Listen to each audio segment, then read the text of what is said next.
Inilunsad ng Police Regional Office 5 or PRO5 ang Regional Election Monitoring Action Center o REMAC bilang paghahanda sa darating na national at local election at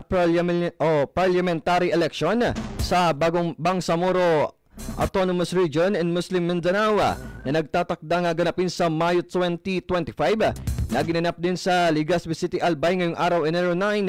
Ayon kay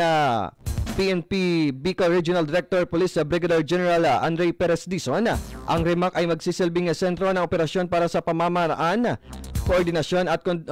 konsolidasyon ng lahat ng aktibidad na may kinalaman sa eleksyon sa buong rehiyon ng Bicol bilang bahagi ng pagsisikap ng PNP na tiyakin ang ligtas, maayos at tapat na halalan at upang mapadali ang daloy ng impormasyon at suporta para sa mga pulis na itatalaga sa mga aktibidad sa mga lugar ng halalan. Din pa ni Dizon, idinisenyo ito upang magsilbing nerve center na may layunin magbigay ng real-time na suporta at koordinasyon sa mga pulis na nakadeploy sa mga lugar ng halalan gamit ang mga makabagong teknolohiya sa komunikasyon at pangangalap ng impormasyon. Ang REMAC ay magtitipon o mag-aanalisa at magpapakalat ng mga detalye ukol sa mga insidenteng may kinalaman sa eleksyon, mga isyong pangseguridad at mga operasyon sa field.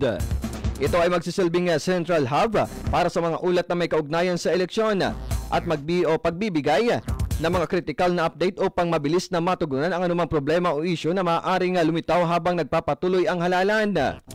Bukod dito, magsisilbi rin itong operasyon center ng PNP Bicol na mag-operate ng 24 na oras sa isang araw o 7 araw sa isang linggo upang matiyak na mga update mula sa mga aktibidad sa mga lugar ay mabilis na maiproseso at maiparating sa mga kaukulang unit.